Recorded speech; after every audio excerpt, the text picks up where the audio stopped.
When do you plan on leaving your parents' home? It's about time you grew up. My husband barged into my family home, his voice laced with anger. That should be my line. The one who's been ignoring me is you. I don't have an ounce of love left for my husband, I retorted, my patience wearing thin. What's up all of a sudden? After ignoring me for so long, he spat out, his face flushed with frustration. Since when did my wife get so cheeky? Don't get too carried away just because you're at your parents' house, he continued, his tone growing more crude by the moment. Surprised by his harsh words, I fell silent, taken aback by the sudden confrontation. You really are an idiot. Well, I'll let it slide this time, so hurry up and come home, he demanded, his exasperation evident in his voice. Despite his words, I had no intention of returning home. Don't misunderstand, our marital life is over, I declared defiantly, my resolve unwavering. What do you mean by that? You haven't heard anything from your mother-in-law. Well, let me tell you, he pressed, confusion evident in his tone. With a defiant smile, I revealed the truth to him. Jackson and I were married 2 years ago. We were both sales representatives at an electrical parts manufacturer in the same batch. We often went for drinks after work. Before we started dating, my husband would often say such things, and I felt the same way. That's probably why we were naturally drawn to each other and started dating.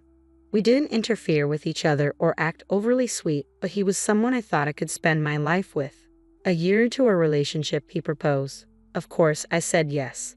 3 months after the proposal, we got married, rented an apartment near our workplace, and began our life as newlyweds. I had no intention of having children just yet, so I didn't quit my job.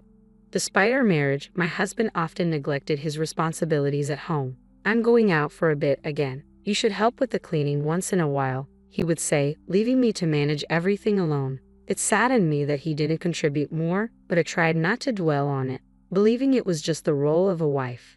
However, as time passed, his absences grew more frequent, leaving me feeling neglected and unloved.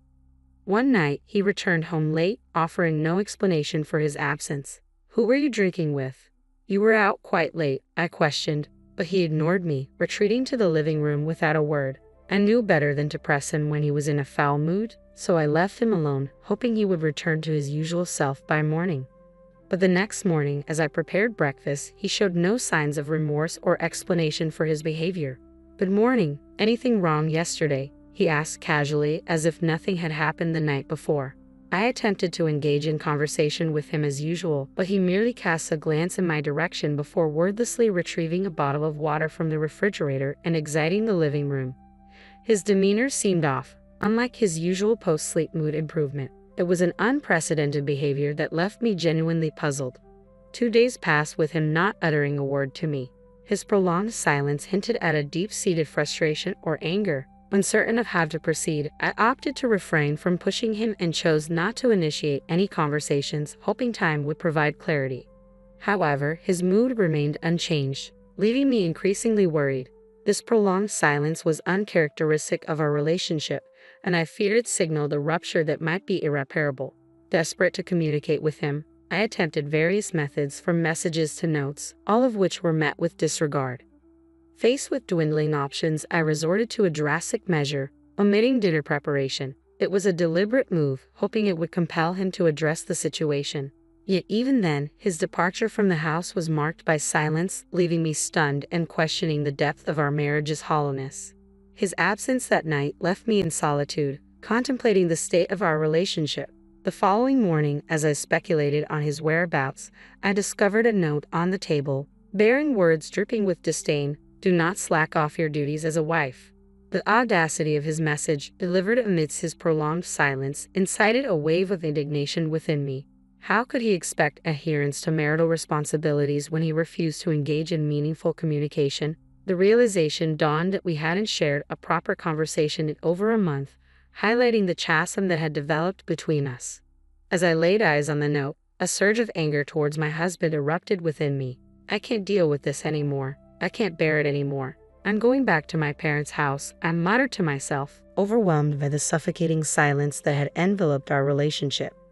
Leaving those words beside my husband's scribbled note, I made the decision to return to my parents' home. After an hour's journey from the apartment we shared, I finally arrived, greeted by the shocked expressions of my parents. "Emily, what in the world happened?" they inquired, their concern evident. I explained the situation, and without hesitation, they welcomed me with open arms. Their kindness provided solace, offering a safe space where I could freely discuss my struggles. "Thank you. I think I'll stay here for a while and observe how things go with my husband," I expressed, grateful for their unwavering support. Back at our shared apartment, the anticipated communication from my husband never came. His silence spoke volumes, leaving me resolute in my decision to maintain distance until he made an effort to reach out. Days turned into weeks, and still, there was no word from him. I grew accustomed to his absence, focusing on rebuilding my own life. Half a year passed, and just as I was about to step out for some shopping, I opened the front door to find my husband standing there, his expression stern and determined. "Why are you here?" I blurted out, momentarily forgetting his existence. As he stood in silence, I braced myself for whatever he had to say. But to my surprise, he remained wordless, his glare speaking volumes. Realizing he was still playing his silent game, I felt a wave of frustration wash over me. I have nothing to say to him, I thought, wishing he would just leave. With that in mind, I attempted to leave for the store, but he silently moved to enter the house, further prolonging our silent standoff. "What? Wait, what are you doing? Stop." I hurriedly tried to prevent him from entering, but he simply regarded me with a perplexed expression, as if unable to comprehend my actions. "Don't just barge into someone's house. I'll call the police," I blurted out in a mix of frustration and alarm, but my husband's reaction was far from what I expected. He smirked, a gesture I hadn't seen from him in a long time, his voice now low and icy. "You've become quite cheeky for a wife," he remarked coldly, his words cutting through the tension. "Cheeky? You're the one who's been ignoring me all this time. I'm not pleased with you suddenly showing up," I retorted, feeling the weight of his accusations bearing down on me. "Since when did you get so high and mighty? Don't let staying at your parents' house go to your head," he continued, his tone growing increasingly hostile. It was jarring to hear him speak so rudely, and I struggled to comprehend his sudden change in demeanor. As he continued to berate me, I felt a surge of anger rising within me. "All right, I've got something to say too. Why should I take the blame? This whole thing started because you decided to ignore me," I countered, my frustration reaching its peak. "Ha! Why are you so mad? Calm down, okay? I'm willing to forgive you now. Just come back home," he declared, his arrogance palpable. How can he act so high and mighty? I thought, incredulous at his audacity. "Forgive me? I don't need your forgiveness. To me, you're nothing more than a stranger now," I stated firmly, shocked by my own boldness. He looked utterly bewildered by my assertion. "A stranger? What are you talking about?" He spluttered in disbelief, his face flushing with anger once more. "Stop talking nonsense. You've been living leisurely at your parents' place for 6 months. Has it made you lose your mind? We're married, aren't we?" he protested vehemently. "If we're married, why didn't you bother to talk things out? You ignored me because you had issues with me, didn't you?" I shot back, refusing to back down. "Don't make assumptions. I never said any such thing. Pack your things now, we're going home," he commanded, his tone brooking no argument. "I've reached my limit. Why do I have to put up with this man's nonsense? He's so clueless about what's happened during these 6 months," I thought, growing increasingly frustrated by his refusal to acknowledge my perspective. "You're shouting and yelling, but do you know anything at all?" I challenged him, determined to make him see reason. "What do you mean, anything?" he demanded, his confusion evident. "Did you hear nothing from your mother?" I asked pointedly, ready to confront him with the truth. "I didn't hear anything. What are you talking about?" he questioned, his confusion apparent. "Really? You don't know a thing, huh? Let me enlighten you. Your mother brought over the divorce papers. They had your signature, and since I no longer wanted to be with you either, I signed them too," I explained, feeling a mix of relief and bitterness as I recounted the events. A month after I moved back into my parents' house, I received a call from his mother. She asked me to meet her at a nearby cafe. There she handed me a set of divorce papers bearing my husband's signature. I continued, recalling the unexpected turn of events. What does this mean?" he asked, his tone uncertain. "What does it mean?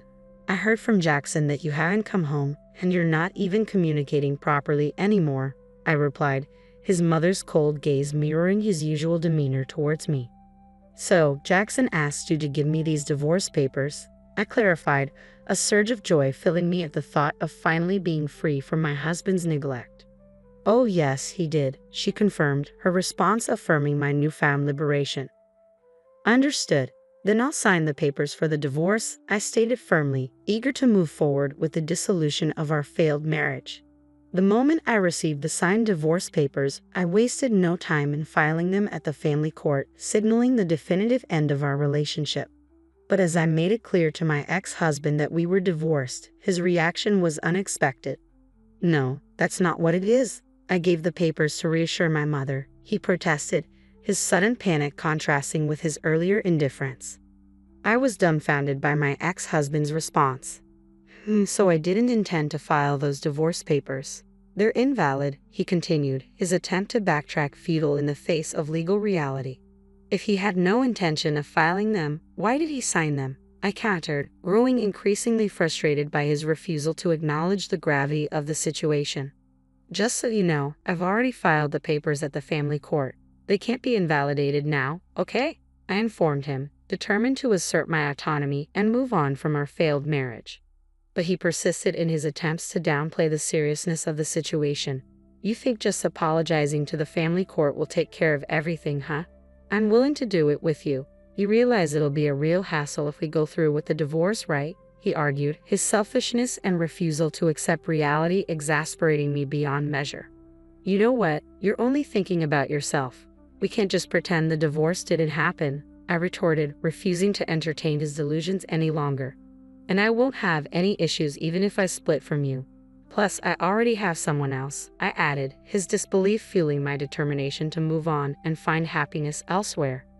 "You're lying. You're just saying that because you don't want to come home," he accused, his denial of the truth emblematic of his inability to accept responsibility for his actions. "It's not a lie. It's the truth," I asserted, feeling a sense of liberation as I finally spoke my truth. "I won't forgive you," I declared firmly, despite the disbelief in my ex-husband's eyes. He could refuse to accept it all he wanted, but the truth remained unchanged.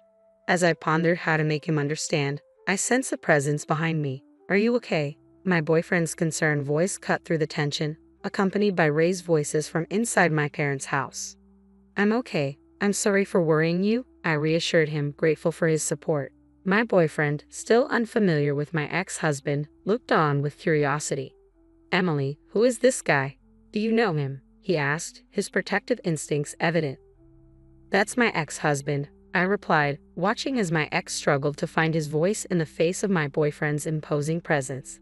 "Nice to meet you," my boyfriend greeted him, but my ex's response was noticeably uneasy. "What exactly does your ex-husband want? Is he bothering you?" my boyfriend questioned, his gaze unwavering. No, I'm not doing anything," my ex stammered, retreating from the confrontation. With firm resolve, I escorted my ex-husband out, confident that my boyfriend's presence had deterred him from returning.